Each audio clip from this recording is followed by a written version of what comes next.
You know, there are a lot of things that you can't do if you're under the age of 18. But in some cases, you can still get sentenced to life in prison. WMAR2 News' Eddie Kadam talked with a group trying to change that in Maryland as a bill is up for consideration in Annapolis. Much of this art by Warren Hinson was created from the memories of what happened after a judge handed him a life sentence when he was 17. He says, I can see that you have remorse because the victim's family lost a loved one. But I got news for you.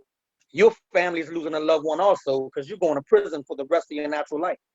And while he was saying that, he was banging this gavel the rest of your natural life.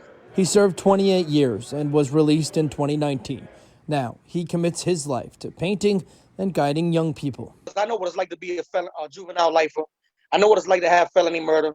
And I know what it's like to have felony murder on a murder that you didn't actually commit. A child can be sentenced to die in prison.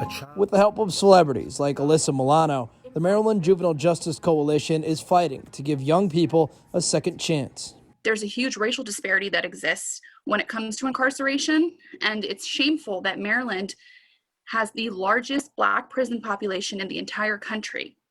And 82 to 83% of juvenile lifers are African American. As an attorney, but also as a mother, is the idea of setting my child adrift in the criminal justice system at 15 years old, 16 years old, to be housed, with grown men is horrifying to me. And what the Supreme Court cases indicate is that juveniles are different than adults, and they should be treated differently than adults. A few years back, the Supreme Court ruled that life sentences for juveniles are unconstitutional.